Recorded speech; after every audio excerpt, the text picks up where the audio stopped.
जय मसीह कलीसिया। फिर से परमेश्वर ने हमें मौका दिया है कि हम बुधवार के शाम एकत्रित आ सके और परमेश्वर के वचन से हम सीख सके। हम धन्यवाद देते ये जो समय परमेश्वर ने हमें दिया कि हम वचनों से सीख सके। और विशेष इन दिनों में जब हम कठिन समय में हैं, आप लोग जानते हैं आपके आसपास कई लोगों के घर के आसपास में लोग कोरोना वायरस पॉजिटिव डिटेक्ट हुए हैं और इस वजह हम में डर बढ़ गया है और शंकाएं बहुत सारी है। पर प्रॉब्लम्स हमारे सामने हमें दिखाई दे रहा है, समस्याएं हमारे सामने दिखाई दे रहा है और हम कभी कभी हम खुद पर हमें विश्वास नहीं कर सके कि क्या हम किस तरह हम आगे बढ़ सकते हैं।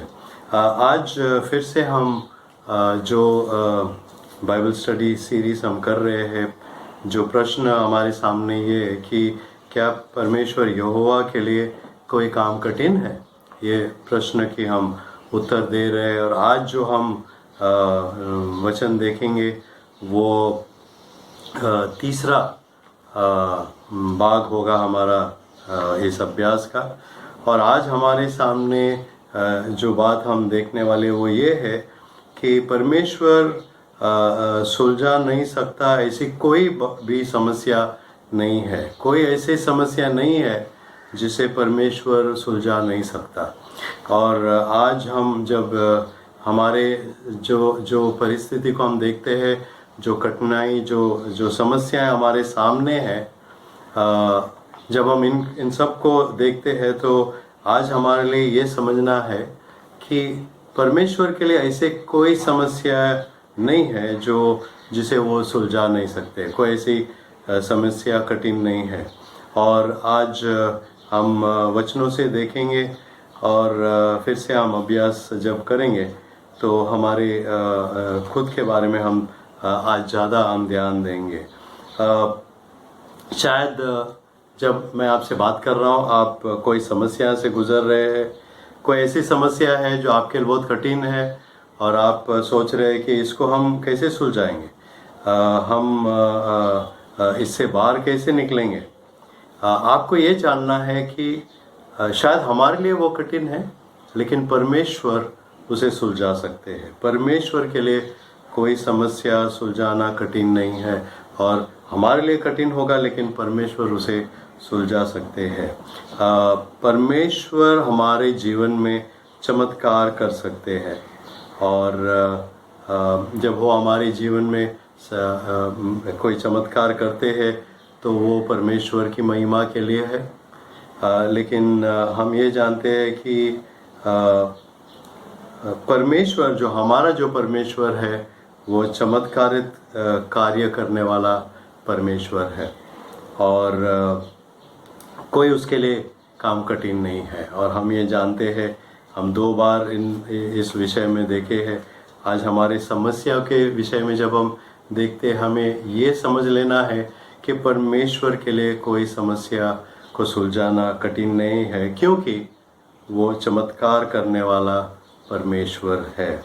आज हम 7 वचनों से हम देखेंगे, परमेश्वर के वचनों से 7 भाग से हम देखेंगे और इनमें 2 भाग में है। ये पहली जो 3 है वो पुरानी नियम से है और इज़राइल के लोग और विशेष मूसा के समय की बातों को हम देखेंगे, किस तरह परमेश्वर ने उनके कठिन स्थिति को, उनकी जो समस्याओं को थी, परमेश्वर ने कैसे सुलझाया था। और बाकी जो 4 बातें हैं प्रभु यीशु मसीह के जीवन से हम देखेंगे, किस तरह से परमेश्वर ने इस धरती पर जब वो थे, किस तरह उन्होंने इन समस्याओं की सुझाव निकाले। जब यीशु मसीह इस धरती पर थे, उन्होंने जो कार्य किए उससे हम देखेंगे। तो आइए हम शुरुआत करते हैं। पहली जो बात है वो निर्गमन की किताब से हम पढ़ेंगे। निर्गमन की किताब आप फिर से मेरे साथ खोलिए। जैसे मैंने आपके साथ पहले भी कहा है कि हमारे पास उतना समय इस अभ्यास में नहीं है कि हम पूरे जो वचन भाग जो हमारे लिए दिया गया है उन सब को हम पढ़ ले। तो मैं आपसे वही विनती फिर से करूँगा कि आप समय निकालिए और जो वचन भाग हमें पढ़ना है वो आप पढ़ लीजिए। आपके पास नोट्स है, आप नोट्स में देखकर आप इन वचन भागों को पढ़ सकते हैं। जो सबसे पहली जो वचन भाग हमारे सामने है वो निर्गमन की किताब में है, उसका 14 अध्याय में। निर्गमन की किताब उसके 14 अध्याय और वचन 13 से लेकर हमें 31वां वचन तक देखना है। और ये उस समय की बात है जब इज़राइल के राष्ट्र, उनके सब लोग मिस्र देश से बाहर निकल आ चुके हैं। मूसा उनके आगे है और मूसा के पीछे वो चल रहे हैं और मिस्र देश से वो बाहर आए हैं। और वो ऐसे एक जगह में पहुंच गए जब उनके सामने अब लाल समुंदर है। और ये प्रश्न उनके सामने ये इस समय है कि वो लाल समुंदर को कैसे पार करेंगे। और उतने में जब वो पीछे मुड़कर देखते हैं तो उनको दूर से दिखाई देता है कि जो मिस्र के जो सेना है वो उनके पीछे फिर से आ रहे हैं। तो उनके सामने लाल समुंदर है, उनके पीछे मिस्र के सेना है और एक समस्या उनके सामने है। और उस समय जो बातें हैं हमें सीखना है। आइए हम उस वचनों में कई वचन यहाँ वहाँ हम देख लेंगे। 13 वचन में हम आते हैं तो 13 वचन में ऐसे लिखा है कि मूसा ने लोगों से कहा, डरो मत, खड़े खड़े व उद्धार का काम देखो जो यहोवा आज तुम्हारे लिए करेगा, क्योंकि जिन मिस्रियों को तुम आज देखते हो उनको फिर कभी न देखोगे। परमेश्वर का वचन यहाँ पर ऐसा कहता है कि मूसा अपने लोगों से कहता है कि खड़े खड़े परमेश्वर के उद्धार का काम को आप देखिए। और हमें पता है कि ऐसे बताया गया कि कम से कम 6 लाख लोग उस समुंदर के पार करना था उनको, पर परमेश्वर इस समय उनके लिए एक नया मार्ग निकाल रहा है। 16 वचन में हम आएंगे। 16 वचन में परमेश्वर ये बात मूसा से कह रहा है। ऐसा लिखा है 16 वचन में, और तू अपनी लाठी उठाकर अपना हाथ समुंदर के ऊपर बढ़ा और वह 2 भाग हो जाएगा। तब इस्राएली समुद्र के बीच होकर स्थल ही स्थल पर चले जाएंगे। अब सबसे बड़ी बात हमें ये जानना है कि जब इज़राइल के राष्ट्र लाल समुंदर पार किए तो हमारे लिए ये बात यहाँ पर लिखा गया है कि परमेश्वर ने इस्राएलियों को लाल समुंदर के मध्य में से निर्जल और सूखी भूमि पर से पार होने के लिए सक्षम बनाया। सूखी और निर्जल भाग। और आपको ये समझना है एक बड़ा चमत्कार वहाँ पर हुआ, क्योंकि समुंदर के बीच से सूखे जमीन पर लोग चलते हुए लाल समुंदर को पार किए। अब बहुत सारे लोग इन बातों बाइबल में जो लिखा है, हमारे वचन में जो है, उनको उन पर विश्वास नहीं करते। और एक जो बहुत बुद्धिमान व्यक्ति था, स्कॉलर था, उसके बारे में ऐसे कहा गया है कि उसने अभ्यास किया बहुत, उसने जांच की और उसने ये जान लिया कि जिस एक उसने तरीका निकाला, बोला कि नहीं, ये जो वचन में लिखा है सब झूठ है। इज़राइल के लोग सूखे ज़मीन पर चल के नहीं गए।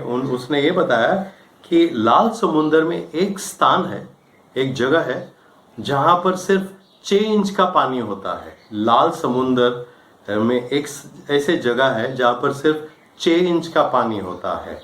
और ऐसा उसने ये कहा कि इज़राइल के पूरा जो देश था वो 6 इंच के पानी में लाल समुंदर को उन्होंने पार किया। और ये जब ये व्यक्ति बता रहा था, कोई ऐसी एक सभा में थी और ये बताना कोशिश कर रहा था कि जो आप चमत्कार बता रहे हैं वो बिल्कुल गलत है, ऐसी कोई चमत्कार नहीं हुई। और फिर ये हम उस सभा में ऐसे हुई कि जो उस व्यक्ति के, उस ज्ञानी व्यक्ति के विरुद्ध खड़ा था, वो ये बताया कि अगर आप जो कह रहे हैं वो सही है, तो मैं आपको ये बताऊं कि अगर इज़राइल राष्ट्र, संपूर्ण लोग अगर 6 इंच पानी में चलकर लाल समुद्र को पार किए, तो सचमुच वहाँ पर एक बहुत बड़ी चमत्कार हुई, बहुत बड़ी चमत्कार हुई। और फिर ये व्यक्ति ने कहा कि कैसे हो सकता है, अभी तो मैंने बताया आपको। तो बोला अगर इज़राइल के राष्ट्र 6 इंच पानी में समुद्र को पार कर सका, तो चमत्कार ये है कि 6 इंच पानी में मिस्र के संपूर्ण सेना उसमें डूबकर वो मर गए सब लोग। 6 इंच पानी में उस सब लोग डूबकर इस जो मिस्र के सेना थे वो वहाँ पर सब लोग की मृत्यु हुई। हम जानते हैं, क्योंकि हम वचन पर विश्वास करते हैं कि परमेश्वर ने वहाँ पर एक बड़ा कार्य किया, और हम इन बातों पर विश्वास अगर करते हैं तो हम ये समझ सकते हैं कि परमेश्वर के लिए ऐसी कोई समस्या कठिन नहीं है जिसको परमेश्वर सुलझा सकता है, क्योंकि परमेश्वर ने ये करके दिखाया। ये पहली उदाहरण हमारे लिए है। दूसरी उदाहरण जो है उसी निर्गमन में 15 अध्याय में है, और 15 अध्याय में अगर आप मेरे साथ आएंगे, हम 23 से 26 वचनों में देखेंगे।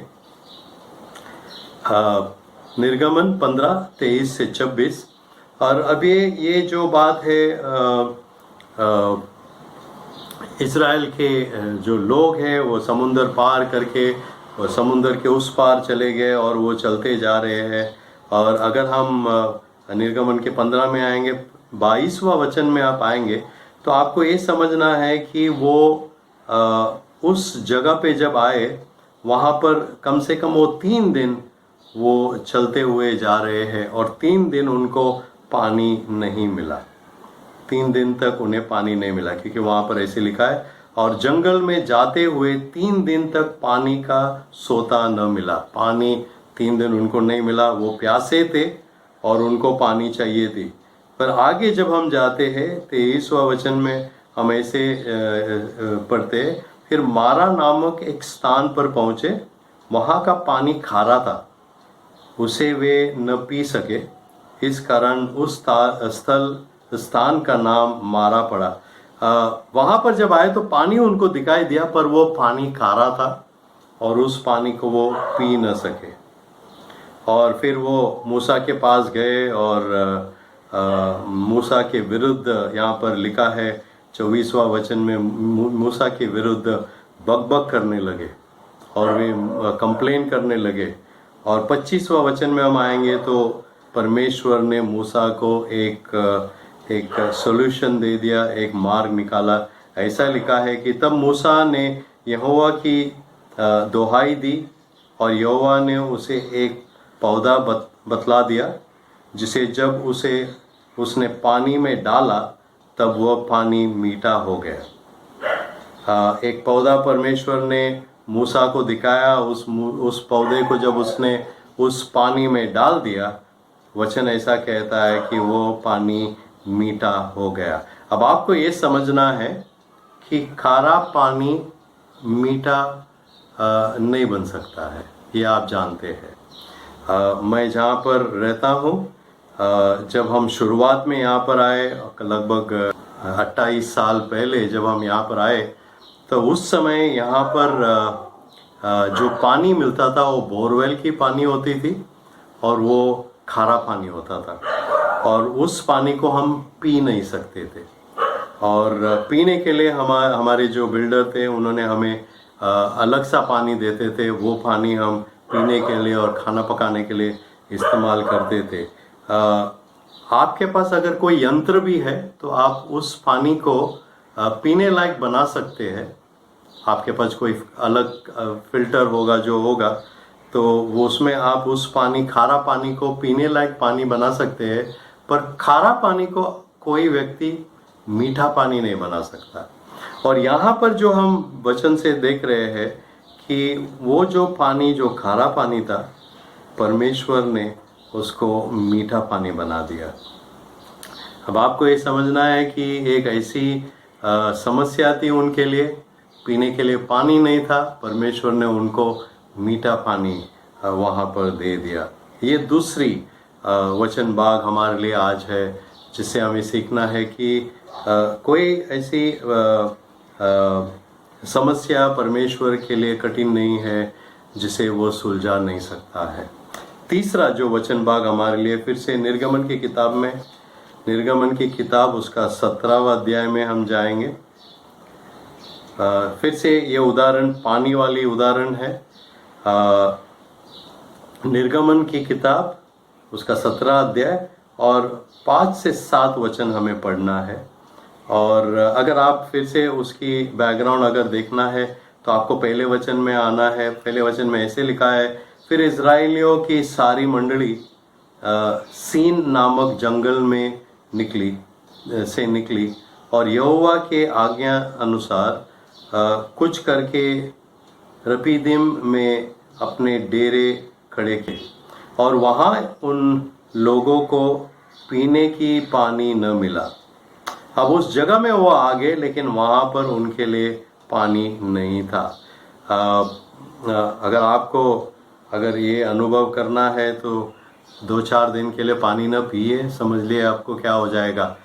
और अगर गर्मी का समय है, आप धूप में अगर जा रहे हैं तो आपके लिए वो और बढ़कर समस्या हो जाती है। पर हमें ये जानना है कि उनकी परेशानी ये थी कि वहाँ पर पीने के लिए पानी नहीं था। और हम जब वचन पढ़ते हैं तो हम ये देखते हैं, हम आएंगे उस वचन में। यहोवा ने मूसा से कहा, 5वां वचन में, इज़राइल के वृद्ध लोगों में से कुछ को अपने साथ ले ले, और जिस लाठी से तूने नील नदी पर मारा था उसे अपने हाथ में लेकर लोगों के आगे बढ़ चल। और उसने उससे एक कार्य करने को कहा, और कार्य ये था कि उसे अपने जो उसके हाथ में लाठी थी, उस लाठी को लेकर उसे चट्टान पर मारना था। 6वां वचन में ऐसे लिखा है, और तो उस चट्टान पर मारना, तब उसमें से पानी निकलेगी जिससे ये लोग पिए। चट्टान पर पानी मारना है और फिर पानी तुमको मिलेगी, उस पानी को आपको पीना है। अब आप और हम ये जानते हैं कि जो स्प्रिंग बोलते हैं, पहाड़ों से भी पानी मिलता है, लेकिन चट्टान से पानी मिलना तो संभव नहीं है। और यहाँ पर परमेश्वर मूसा से कहता है कि चट्टान को तो उस लाठी से मार और फिर वही होगा कि तुम्हें पानी मिलेगी। और 7वां वचन में ऐसा लिखा है, और मूसा ने उस स्थान का नाम मस्सा और मरीबा रखा, क्योंकि इज़राइल ने वहाँ वाद विवाद किया था और यहोवा की परीक्षा कर कि क्या यहोवा हमारे बीच है या नहीं। अब उनको ये परेशानी थी कि परमेश्वर हमारे साथ है या नहीं, और हमें जो ज़रूरत है वो मिलेगा या नहीं। और हमने ये यहाँ पर देखा कि उनकी जो समस्या थी, पानी देकर, चट्टान से पानी निकालकर परमेश्वर ने उनकी समस्या को एक मार्ग निकाल दिया। चौथी वचन भाग जिससे आज हमें सीखना है वो है यूहन्ना उसका 2 अध्याय और 1 से 11 वचन में हमें देखना है। एक कहानी आप में से बहुत सारे लोग जानते हैं। यीशु अपने माता के साथ और उसके साथ उसके शिष्य भी थे, एक शादी पे गए काना इस गांव में। और ऐसे बताया जाता है कि वचन 3 में अगर हम पढ़ते हैं कि ऐसे लिखा है, जब दाखरस घट गया तो यीशु की माता ने उससे कहा, उनके पास दाखरस नहीं रहा। अब आप सोच लीजिए कि शादी के समय है, सब लोगों को बुलाया गया है, लोग आगे हैं और उनके पास लोगों को जो मेहमान हैं उनको देने के लिए दाखरस नहीं है। और उनका जब ऐसी स्थिति हुआ तो कठिन था। और बहुत सारे लोग जमा हो जाते हैं उनके शादियों में, तो दाखरस कहाँ से लाएंगे इतने सारे। और यीशु की माता उनसे कहता है कि कहती है वो कि आप मदद कीजिए, और आपको पता है उनके बीच में जो बातचीत हुई। लेकिन हमें ये सीखना है, आप अगर आएंगे हम 6 वचन में देखेंगे, ऐसे लिखा है कि वहाँ यहूदियों की शुद्ध करने की रीति के अनुसार पत्थर के 6 मटके धरे थे, जिनमें 2-2, 3-3 मन समाता था। अब बड़े बड़े ये मटके थे, लगभग इतने इतने बड़े मटके थे या उससे भी थोड़े बड़े थे, और उसमें वो पानी भर के रखते थे। अब यहाँ पर जो मटके थे वो खाली पड़े थे, और यीशु ने उनसे कहा, 7वां वचन में ऐसे लिखा है कि यीशु ने उनसे कहा मटकों में पानी भर दो, और उन्होंने वैसा कर दिया। तो उन्होंने उसमें पानी भर दिया, उस बड़े बड़े जो मटके थे उसमें पानी भर दिया। और फिर आगे उसने ऐसे 8वां वचन में जब हम आते, तब उसने उनसे कहा अब निकाल कर बोझ के प्रधान के पास ले जाओ, और वे ले गए। अब ये जो प्रधान वहाँ पर है वो जैसे क्वालिटी चेक करता ऐसे कोई व्यक्ति है, और वो जब उस नया जो पानी जो दाखरस बन गया है जब उसे चखता है तो वो अचंभित हो जाता है कि आपने तो जो भूरा वाला जो दाखरस था वो पहले दे दिया, और जो अच्छा वाला है अभी आपने रख दिया। आपको अब ये सोचना है कि एक कठिन स्थिति थी, एक कठिन परिस्थिति थी, और उसमें उस जो घर वाले थे उनके पास दाखरस ख़त्म हुआ था। और क्या मुमकिन लगता है कि पानी को कोई दाखरस बना दे? आप ऐसे सोचो कि आपके घर में दूध नहीं है, या आपको कोई दूसरा कोल्ड ड्रिंक पसंद आता है वो आपके पास नहीं है, और कोई आता है आपको बोलता है ठीक है आप पानी भर के लेके आ जाओ, और फिर वो आपको वो रिटर्न दे देता है और बोलते हैं कि आप उसको चख लो, देख लो उसमें कैसा है, और फिर आप चखते हैं और आप बोलते हैं ये तो जो मुझे चाहिए वही है, इनफैक्ट जो मैं लेता हूँ उससे बेहतर है। अब आपको ये समझना है कि पानी को दाखरस बनाना कोई आसान बात नहीं है, पर परमेश्वर के लिए वो कठिन नहीं है। और हम ये जानते हैं कि प्रभु यीशु मसीह ने किस तरह उस पानी को दाखरस बना दिया। 5वीं जो वचन हमें देखना है वो मरकुस में है, मरकुस उसका 4था अध्याय 35 से 41। अब आपको ये समझना है 35 वचन से हम देखेंगे, उसी दिन जब सांझ हुआ तो उसने चेलों से कहा आओ हम पार चले, और वो झील को उनको पार करना था। तो यीशु ने उनसे कहा कि चलो हम इस झील को पार करते हैं।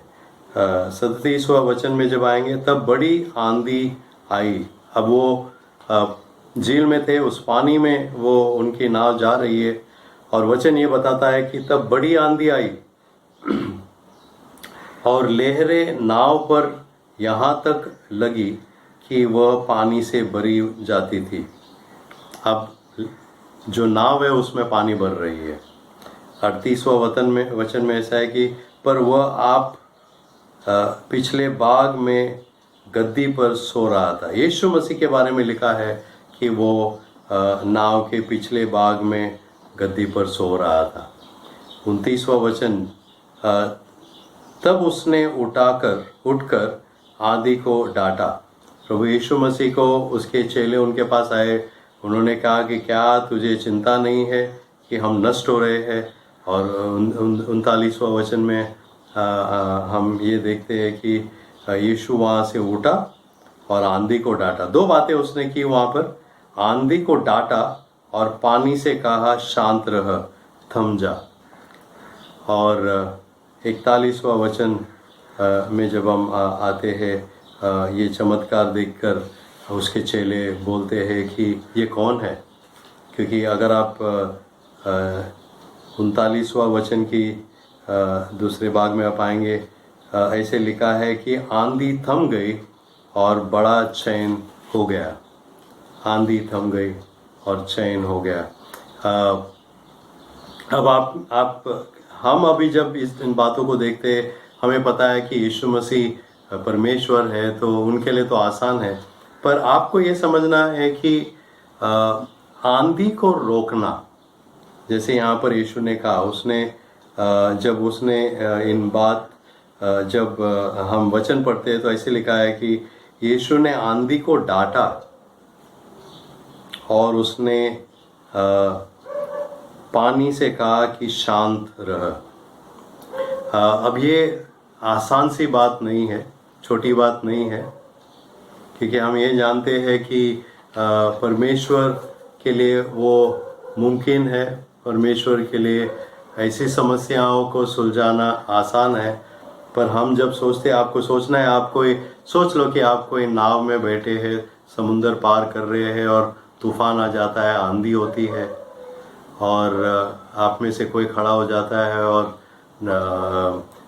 आंधी को डांटता है और पानी को कहता है कि शांत हो जा। हो सकता है, असंभव है, पर परमेश्वर ने वो कर दिखाया। ये हमारे लिए उन्होंने इसलिए किया ताकि हम जान ले कि परमेश्वर इन बातों को कर सकता है। परमेश्वर के लिए कोई बात कठिन नहीं है। छठी जो वचन भाग हमें देखना है वो मत्ती में है कि मत्ती की 14वां अध्याय में हम आएंगे, मत्ती 14,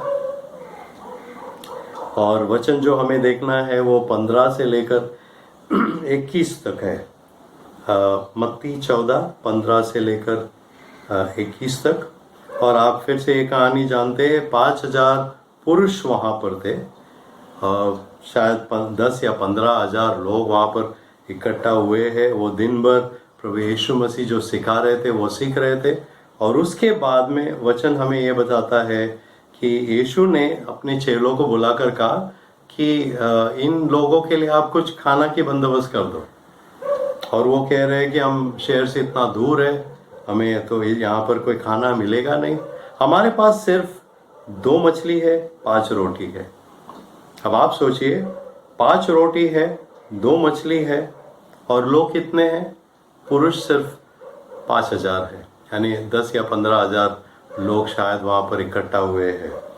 और प्रश्न उनके सामने है कि 5 रोटी और 2 मछली लेकर हम कितने लोग को खिला सकते हैं। पर जब हम वचन में देखते हैं, हम पढ़ेंगे उस कई वचनों को, 19वां वचन में ऐसा लिखा है, तब उसने लोगों को घास पर बैठने को कहा और उन 5 रोटियों और 2 मछलियों को लेकर और स्वर्ग की ओर देखकर धन्यवाद किया और रोटियां तोड़कर चेलों को दी और चेलों ने लोगों को। तो परमेश्वर क्या करता है, यीशु मसीह क्या करता है, उस 5 रोटी जो है अपने हाथ में लेता है, जो 2 मछलियां अपने हाथ में लेता है, परमेश्वर को की ओर देखकर वो धन्यवाद देता है और रोटी तोड़ता है और अपने चेलों को देता है, और चेले उसको तोड़कर उन लोगों के पास दे देता है। और फिर क्या होता है, हम ये जानते हैं कि वहाँ पर जो कम से कम 5000 पुरुष थे और फिर आगे और भी लोग थे, सिर्फ 5 रोटी और 2 मछली, इतने लोगों ने वहाँ पर खा लिए। लगभग 15,000 लोगों ने 5 रोटी और 2 मछली को खा लिए। इतना तक का कि जब सबका खाकर खत्म हुआ, तृप्त हुए, ऐसे लिखा है 20 वचन में, कि जब सब खाकर तृप्त हो गए तो चेलों ने बचे हुए टुकड़ों से भरी हुई 12 टोकरियों उठाए। 12 टोकरियों बचे हुए रोटी और मछलियाँ के टुकड़े उसमें थे। अब आपको ये समझना है कि सिर्फ जब शुरुआत में जब प्रभु यीशु मसीह के सामने इन लोगों को खिलाने की बात निकली थी, तब 5 रोटी थे, 2 मछली थे, और परमेश्वर ने ये कर दिखाया। आखिर की जो वचन है, फिर से हम यूहन्ना में जाएंगे। यूहन्ना का किताब उसका 11वां अध्याय में यूहन्ना 11। और ये बात फिर आप सब जानते हैं, क्योंकि यहाँ पर सबसे बड़ा चमत्कार जो प्रभु यीशु मसीह ने किया था वो यहाँ पर है। यूहन्ना 11:38 से लेकर 46 तक हमें देखना है। 38 से 46। अब आपको समझना ये है कि लाजरस जो मार्था और मरियम की भाई था, वो बीमार हो चुका था और फिर वो उसका देहांत हुआ, वो मर गया। और जब यीशु मसीह उनके गांव फिर से पहुँचे तब उसे कब्र में डालकर 4 दिन हुआ था। और यीशु मसीह वहाँ पर बेथनी पहुँच जाते हैं। और शहर में आने से पहले, उनके गांव में आने से पहले ही मार्था के साथ परमेश्वर की, प्रभु यीशु मसीह की बहस होती है। अगर आप उसी अध्याय में यूहन्ना 11 में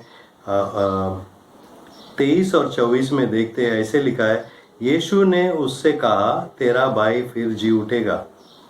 मार्था ने उससे कहा, मैं जानती हूँ कि अंतिम दिन में पुनरुत्थान के समय वह जी उठेगा। तो ये बातें उनके बीच में हो रहा है कि यीशु मसीह उससे कह रहा है कि लाजरस फिर जी उठेगा। और मार्था क्या सोचती है, हाँ हाँ एक दिन वो उठेगा, जिस दिन प्रभु यीशु मसीह फिर से आ जाएंगे उस दिन वो फिर से पुनरुत्थान होकर वो फिर से जी उठेगा। पर यीशु मसीह जो उससे कह रहा है वो कुछ अलग ही है। यीशु मसीह ये कहने की कोशिश कर रहा है कि आज वो जी उठेगा। और आगे जब हम आते हैं 40वां वचन में हम आएंगे, 40 वचन में ऐसे लिखा है कि अब भी वहाँ पर वो क्लियर नहीं है, उन्हें समझ में नहीं आ रहा है कि जो यीशु मसीह बोल रहे हैं वो करो या नहीं करो। क्योंकि यीशु मसीह कब्र के पास आ गए और 29वां वचन में हम देखते हैं वो कहते हैं कि पत्थर उठाओ। 39 वचन में हम देखते हैं कि मार्था बोलते हैं कि अब तो 4 दिन हो चुके हैं, वहाँ से बदबू आती होगी, दुर्गंध आती है, ऐसे लिखा है यहाँ पर। 40वां वचन में यीशु उससे कहता है, क्या मैंने तुझसे नहीं कहा था कि यदि तू विश्वास करेगी तो परमेश्वर की महिमा को देखेगी। अगर तू विश्वास करेगी तो परमेश्वर की महिमा को तू देखेगी। 41वां वचन में हम ये देखते हैं कि तब उन्होंने उस पत्थर को हटाया। और फिर आगे हमें ऐसा वचन बताता है कि यीशु ने आंखें उठाकर कहा, हे पिता, मैं तेरा धन्यवाद करता हूँ कि तूने मेरी सुन ली है। धन्यवाद कह रहा है वो, और कहता है कि परमेश्वर से कि तूने मेरी प्रार्थना को सुन लिया है। 44वां वचन में जब हम आएंगे हम ये ऐसे पढ़ते हैं कि जो मर गया था वह कफन से हाथ पांव बंधे हुए निकल आया। अब वो उसके हाथ भी बंधे थे, पैर भी बंधे थे, पर वो कब्र से बाहर तक आ गया। कैसे आया होगा हम नहीं समझ सकते हैं, पर वो बाहर तक आ गया।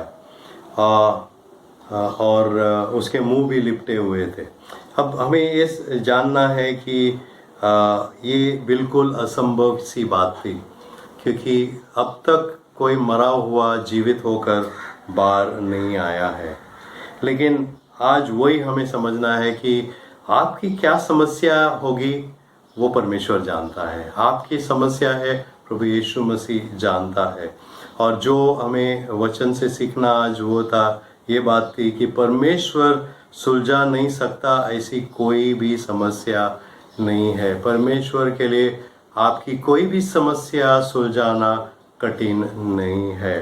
क्योंकि हम ये प्रश्न की उत्तर दे रहे कि क्या परमेश्वर के लिए कोई काम कठिन है, और हम ये कह रहे कि नहीं, परमेश्वर के लिए कोई काम कठिन नहीं है। परमेश्वर कोई भी समस्या है उसे वो सुलझा सकते हैं। और आज मैं जानता हूँ आपके मन में बहुत सारे प्रश्न हैं, और आपकी शायद परिस्थिति कठिन है और समस्या में से आप जा रहे हैं, और आप ये प्रश्न आपके सामने आ रहा है कि क्या मैं इस समस्या से बाहर निकल पाऊंगा। शायद लॉकडाउन में है, जॉब पे नहीं जा पा रहे हैं, पगार मिलेगा नहीं मिलेगा, शायद नहीं मिलेगा, और आप सोच रहे हैं कि मैं आने वाले जो महीने हैं उसमें मैं कैसे जीवन बिताऊंगा, खाने के लिए मैं कहाँ से रोटी लाऊंगा, कैसे लाऊंगा। समस्या बड़ी है। शायद घर में कोई बीमार हो गया है और आपके पास आपके सामने एक समस्या है कि बहुत पैसे निकल जा रहे हैं इसमें।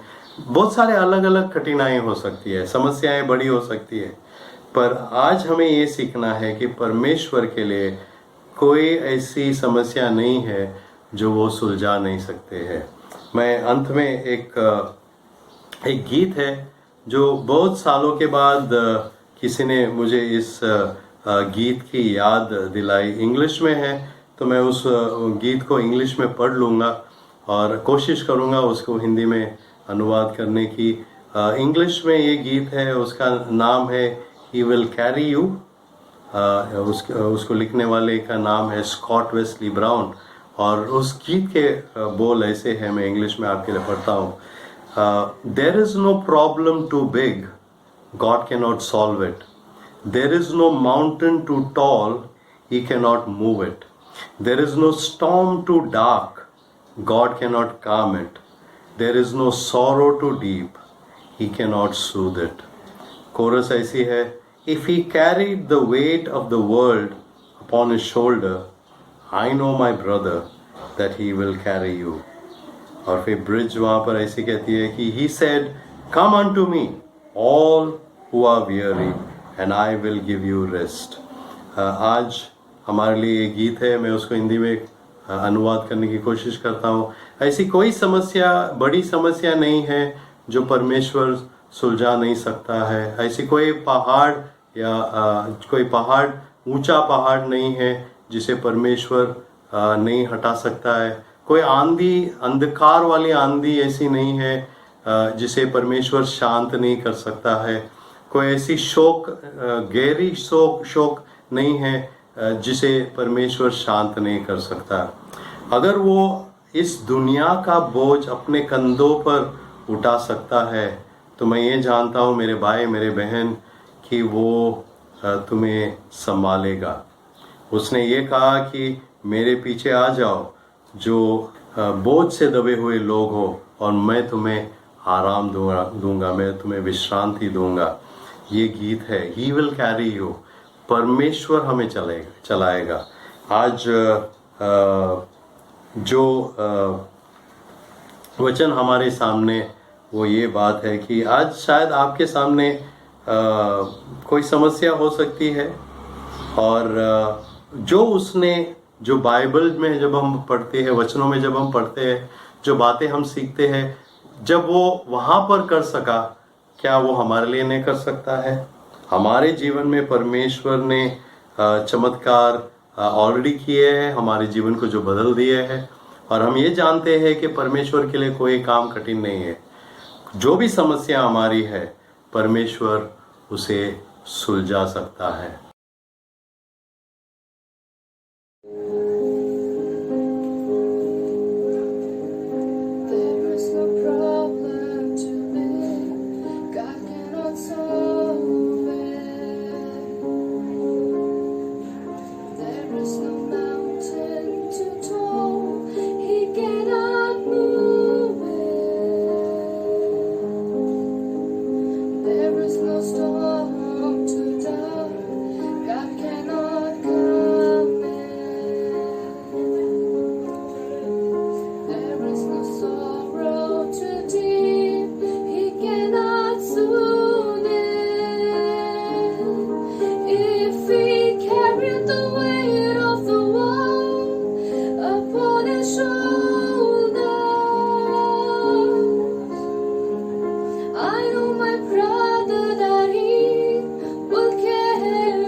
हम धन्यवाद देंगे इस समय और धन्यवाद देंगे इन वचनों के लिए और हम प्रार्थना करेंगे। आइए हम प्रार्थना करेंगे। प्यारे पिता, हम धन्यवाद देते हैं क्योंकि आपके लिए कोई काम कठिन नहीं है, कोई बात कठिन नहीं है। और आज जो हमने देखे कि आपके लिए कोई समस्या कठिन नहीं है, हर समस्या को आप सुलझा सकते हैं। और आज हम इस समय में जब इन बहुत सारे कठिनाइयों से जा रहे हैं, तकलीफें हमारी जिंदगी में है, समस्याएं हैं, परेशानी है,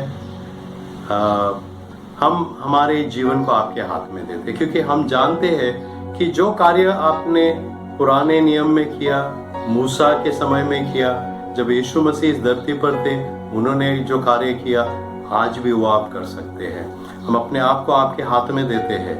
हमारी समस्याओं को आप ले और आज उनको आप सुलझा दें। हम आप पर विश्वास करते हैं। आज हमारे विश्वास को बढ़ाओ ताकि हम आप पर विश्वास कर सकें। हम धन्यवाद देते हैं कि आप हमारे परमेश्वर हैं। धन्यवाद देते और सारा महिमा, सारा गौरव आपको देते हैं। हम प्रभु यीशु मसीह के नाम ये प्रार्थना मांगते हैं। आमीन। प्रभु आपको आशीष दे।